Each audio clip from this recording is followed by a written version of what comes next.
Hey, all, thanks for watching. I just wanted to quickly inform you about my financial services agency, which operates in the life insurance space. So we help families with debt elimination plans and create tax-favored retirement solutions. We support small businesses, nonprofits, worker-owned co-ops, unions, and social enterprises with employee and member benefits. We offer white glove insurtech services to community banks, credit unions, financial co-ops, and CDFIs. And we provide enduring acceleration and downside capture strategies for all kinds of investors. Check out the link in the video description and enjoy the show.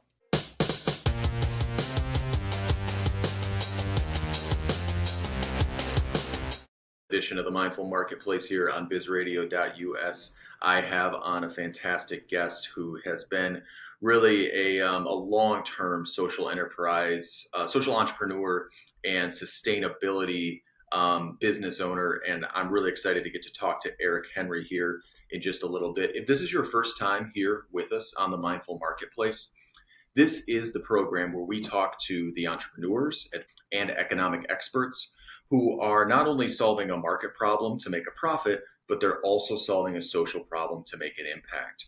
It's where we learn how to connect our money and our businesses to our values, our community, and ourselves. So first, before I get into it with Eric here, I am going to hit on the balance sheet, the assets, liabilities, debts, and investments. First, in the assets column, I want to talk about a Forbes article that was written titled Worker Ownership and the New Appalachian Economy. We're based here in Western North Carolina, deep in Appalachia, and it was awesome to see this highlighted. In the article, Molly Hemstreet, who's the co-founder of Industrial Commons in North Carolina, discusses the importance of building a resilient economy in Appalachia. Industrial Commons, which was founded by Hemstreet, focuses on incubating and building businesses in heritage industries such as furniture and textiles. They also prioritize circularity, aiming to create a sustainable ecosystem for manufacturing in Southern Appalachia. Hemstreet emphasizes the practicality and innovation of their approach, which involves collaboration and co-opetition. I really like that portmanteau there, co-opetition, to help lift up the entire community. The article also touches on the importance of employee ownership and democratized workplaces in creating retention, resiliency, and profit, something we've talked a lot about. Hemstreet discusses the circular economy and the repurposing of industrial waste, highlighting the significance of returning waste back into the supply chain. She emphasizes the practicality and doability of these approaches, which align with our region's strong sense of grit and hands-on work. It's a great look at the need for innovative models of wealth creation, the importance of employee ownership and democratized workplaces, the practicality of the circular economy and repurposing waste, and the visual impact of revitalizing historical infrastructure. Also, the collaboration and resilient nature of the Appalachian community. So check out that article in Forbes. In the liabilities column, I am going to talk about values investors in the stock market. Because we did recently lose a legend in that world, Charlie Munger, who was, the quieter partner of Warren Buffett, and he passed away at age 99. But before he died this year, he made a series of warnings about how difficult it is to make real money in today's stock market. In a recent CNBC interview, he was asked if it's harder to make money now, and he said, quote, "Of course it's harder. It's so much harder you can't believe it." At this year's Berkshire Hathaway investors meeting, Munger also stated, quote, "I think value investors are going to have a harder time now that there's so many of them competing for a diminished bunch of opportunities. So my advice to values investors is to get used to making less. There is so much money in the hands of so many smart people trying to outsmart each other. It's a radically different world than the world we started in. I suppose it will still have its opportunities, but it will also have some unpleasant episodes." So the main reasons for the difficulty that he sees are, number one, the oversaturation of investment analysis. Number two is the sustained high for longer interest rates on businesses generally that we've talked about. And number three is the institutional filtering of money out of stocks and into the bond market. So Munger admitted in an interview on the Acquired podcast, which was really great, he said there was a lot of low-hanging fruit in the early days of our operation. Now you don't have any low-hanging fruit that's easy to recognize. So rest in peace, Charlie Munger. In the debts column, I want to hit some good news in the debts column for once. In the debts column, we got the Debt Collective and Morehouse University or College. So Morehouse College recently made a groundbreaking announcement revealing its partnership with the Debt Collective, which is a union of debtors, and they are a nonprofit debt relief advocacy group. So they actually got canceled $10 million of student loans on over 2,700 students' accounts. So this is a significant step towards alleviating the financial burden that is on students. The Debt Collective's approach to debt abolition, particularly through initiatives like Rolling Jubilee Fund, has been instrumental in addressing America's escalating debt crisis. By purchasing portfolios of people's debt on secondary markets and then canceling them, the fund has been able to provide life-changing relief. The recent debt cancellation at Morehouse College is expected to empower thousands of individuals, particularly Black communities, by enabling them to save for retirement, invest in home ownership, and pursue entrepreneurial endeavors. This move also allows students to continue their education and access transcripts that were previously withheld due to unpaid balances. The partnership between Morehouse College and the Debt Collective underscores the transformative impact of debt relief and highlights the need for broader systemic changes in higher education finance. And quick reminder, the Skene Agency, my financial services agency, we do work on debt elimination plans with folks to help them pay off their debt in 7 to 12 years instead of 30 without spending extra money. So if you are in debt, go to mindfulmarketplaceshow.com, click on the Eliminate Debt tab to get a free report to see how it can help you. In the investments column, lastly, I want to highlight a really cool group called Blue Forest, who have developed a forest resilience bond. So this forest resilience bond is pioneering a unique approach to addressing the funding gap for forest restoration. By leveraging private capital, the Forest Resilience Bond aims to support local land management and bridge the gap between investors and environmental interventions. The initiative is particularly significant because it facilitates private investment in land management, but also ensures the preservation of public land and the mitigation of wildfire risk. The Forest Resilience Bond's innovative financial structure and measurement technology are designed to enable private sector investors to fund land management while earning competitive returns, thereby creating scalable investment vehicles to support forest and watershed health. Blue Forest, in collaboration with partner organizations, dedicates themselves to providing sustainable financing to accelerate forest restoration activities across the western U.S., including California and the Pacific Northwest, which has been ravaged by wildfires. By working closely with forest collaboratives and trusted nonprofits, Blue Forest aims to create the necessary conditions for successful restoration activities, fostering community engagement and support along the way. So the FRB's goal includes driving new financial and technological resources to forest collaboratives, creating a highly replicatable financial model to accelerate forest restoration nationwide, restoring watershed and forest health, mitigating wildfire risk and forest ecosystems and to forest ecosystems and surrounding rural communities. This initiative underscores the transformative power of private investment in conservation finance and the critical role it plays in advancing sustainable forest management practices. So check out Blue Forest for some creative, innovative, sustainable, and socially responsible investment opportunities. All right, I'm excited to get into it here with Eric Henry, who is the president of TS Designs. Eric, welcome to the show. Glad to have you on here today. Thank you, Joel. Appreciate the opportunity. Yeah. So, you have been a social entrepreneur and a sustainability entrepreneur for quite some time. How did that all start? Some is luck of life, and sometimes what life delivers. I started my business while I was at NC State in 1978, and at that time, as I think things were a lot simpler. And so I just decided to start selling T-shirts at the college campus because that's where a lot of T-shirts are sold. And so shortly after that, met my business partner, Tom Sineath. That's where TS Designs comes from. And we launched TS Designs, and we became what we call a large contract screen printer here in Burlington, North Carolina. And really what happened on January 1, 1994 is put me on the path that I'm on today and will continue to be on, which is NAFTA, North American Free Trade Agreement. So prior to NAFTA, we had built a business here in Burlington servicing the big brands that you know, Tommy, Nike, Gap, Polo, Adidas. 120 people worked in our facility. We just moved in this new facility. At that time, the business was growing. The bottom line was great. The banks loved us. But when NAFTA was ratified in 1994, January 1st, 1994, within 2 years, those 120 people were scaled down to about 12 as all those brands left. Our business collapsed, and this was a big textile community. And so it was devastating to our business, to our community.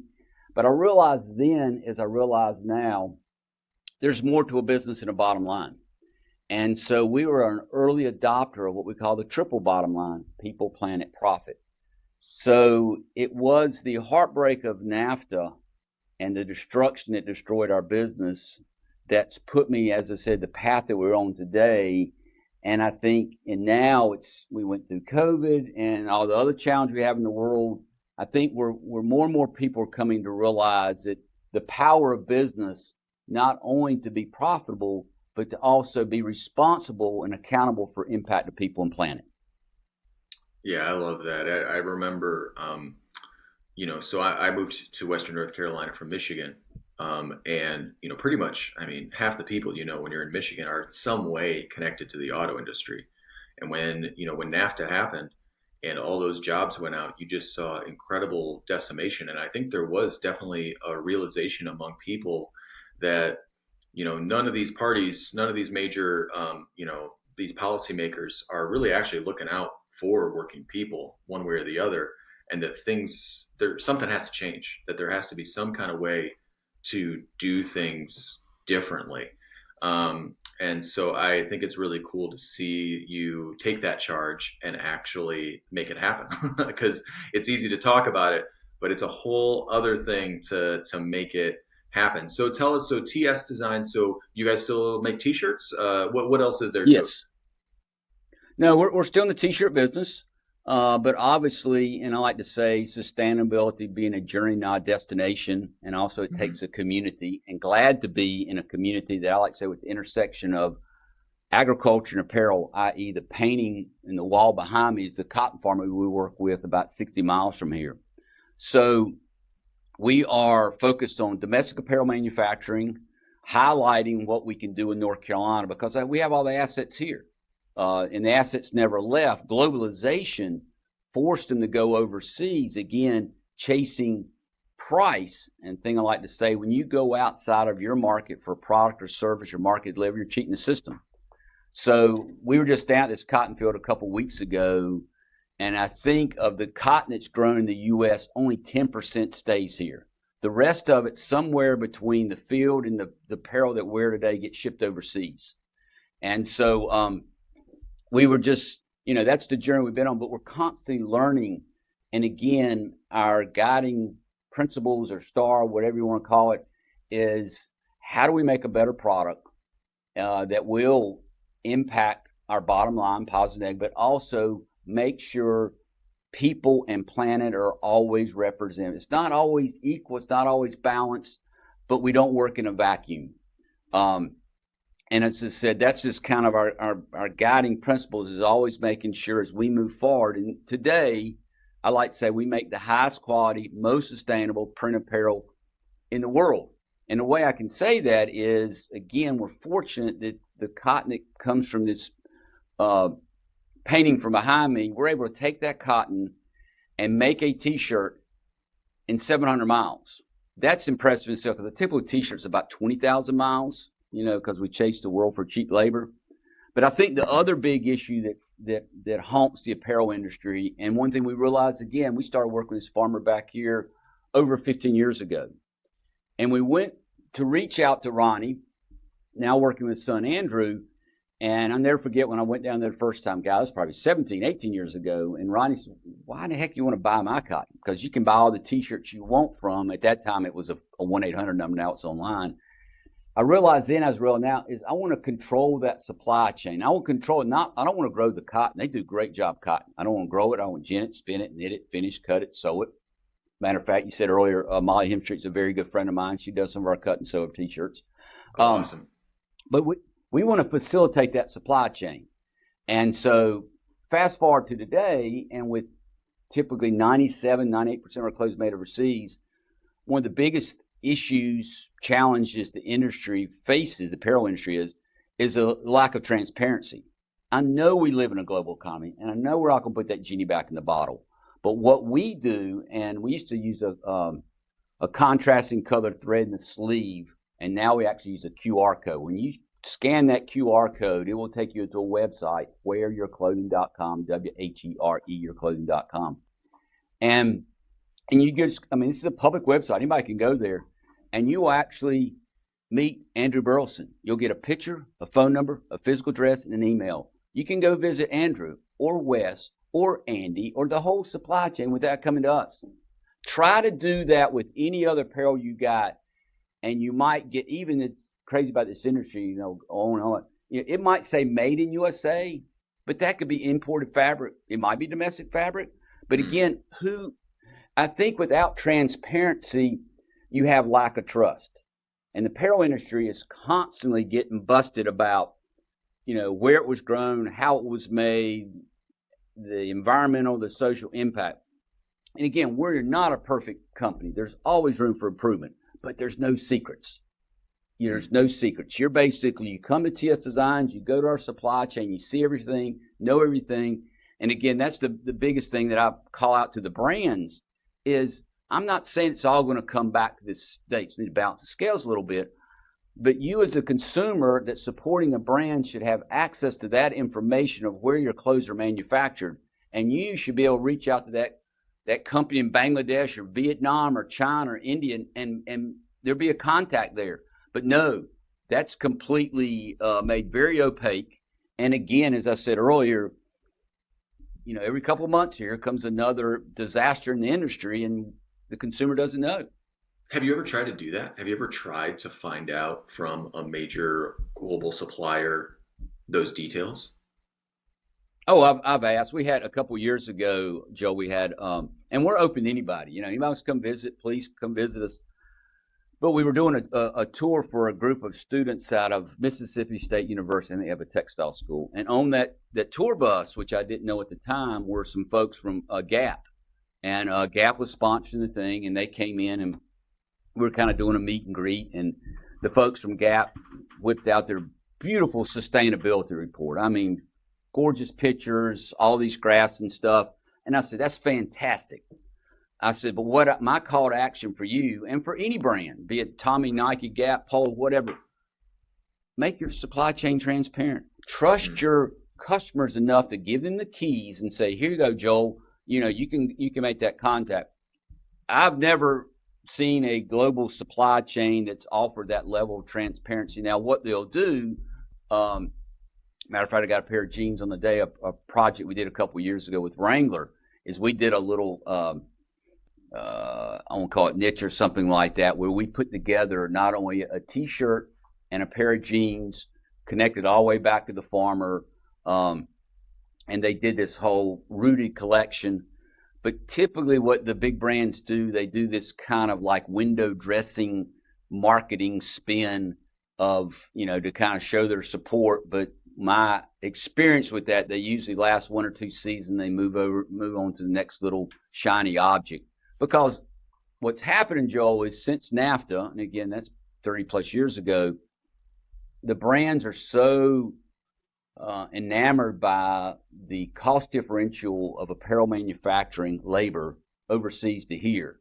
And so most brands, as soon as you say domestic apparel manufacturing, they shut it down. You know, the economics don't work for them. They've built their model so much around that much less cheaper, I should say, labor costs in these developing countries that they can't make the numbers work. And that's something we can talk about later in the show, how I think we're working on something that will radically change that.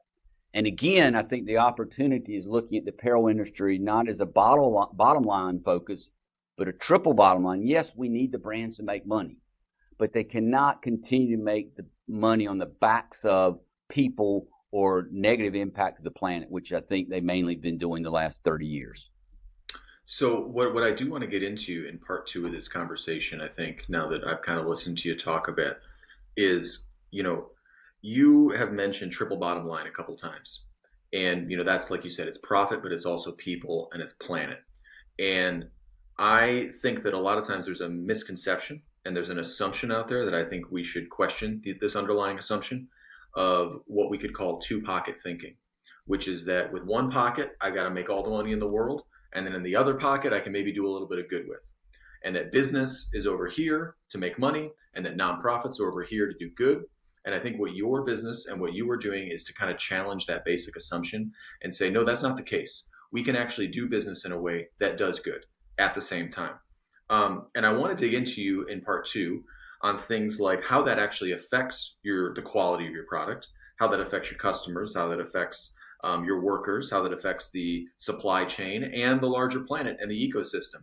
But what I would like to spend the last couple minutes here with you on part one here is to just kind of highlight the fact that you were named the first apparel B Corp. And could you explain just in a minute or two kind of what a B Corp is and what it's meant to you guys to be the pioneers of that in the apparel industry? And again, it's kind of luck, Joel. Way we became a B Corp is we're in the process of developing a unique print and garment dye process. This was we developed 2 years after NAFTA because we realized we're not going to be low cost producers. So how can we bring value to the market through the lens of a triple bottom line? So we developed a process called Rehance. We knew then, as we know now, is that if we do not have some type of certification beyond us telling you that it's green, it's friendly, it's better, blah, blah, blah, and we get into the whole greenwashing thing. So we were working on a certification out of Germany called Okotex. While we were doing that, I had a couple of consultants in to vet that, as I had two good friends, Matt and Scott, that had started an apparel brand on the West Coast called Indigenous Designs. And I met Scott and Matt at a couple of trade shows, and they were the initial founders of B Corps, or through B Labs. And so they didn't know I was working on this certification in Germany. They reached out and said, you need to check this thing out. And we looked at it, and at that time, I think there might have been 50 companies at the time involved. We came in year two, and we wanted to look at our business vision was based on two things: transparency of our supply chain, and then some type of certification that sits outside of TS Designs that they audit what we do. And we said, wait a minute, this looks like it's an assessment. They're trying to look at all type of industries. So let's kind of hang our hat on that. And we went for it. And I think today, what are we, 3,000 or 4,000 globally? Still a small group of people, but bigger brands like Patagonia, Ben & Jerry's ice cream is part of that. But we're a big fan of it because you're connected to a bigger community that has these triple bottom line values. And then what I also like is now it's an every 3-year assessment, and it's a lot of work. This is not a couple of check boxes and mail us a check and you're in there, man. We the last 2 times, including now, we have to bring in somebody from outside because they do a deep dive into your business and really try to understand what makes us uniquely different compared to a legal firm or something like that. So great community. We do have to we do have to cut it there for right now. So everyone, please, obviously, we got a lot more to talk about. Tune into part 2 of this next week on Biz Radio US. Also, check out the other shows on Biz Radio US. There's tons of great other content there. And make sure to follow us on YouTube now, but also Spotify, iTunes, iHeartRadio, Stitcher, wherever you get your podcasts. And until next time, take care of yourself and take care of someone else.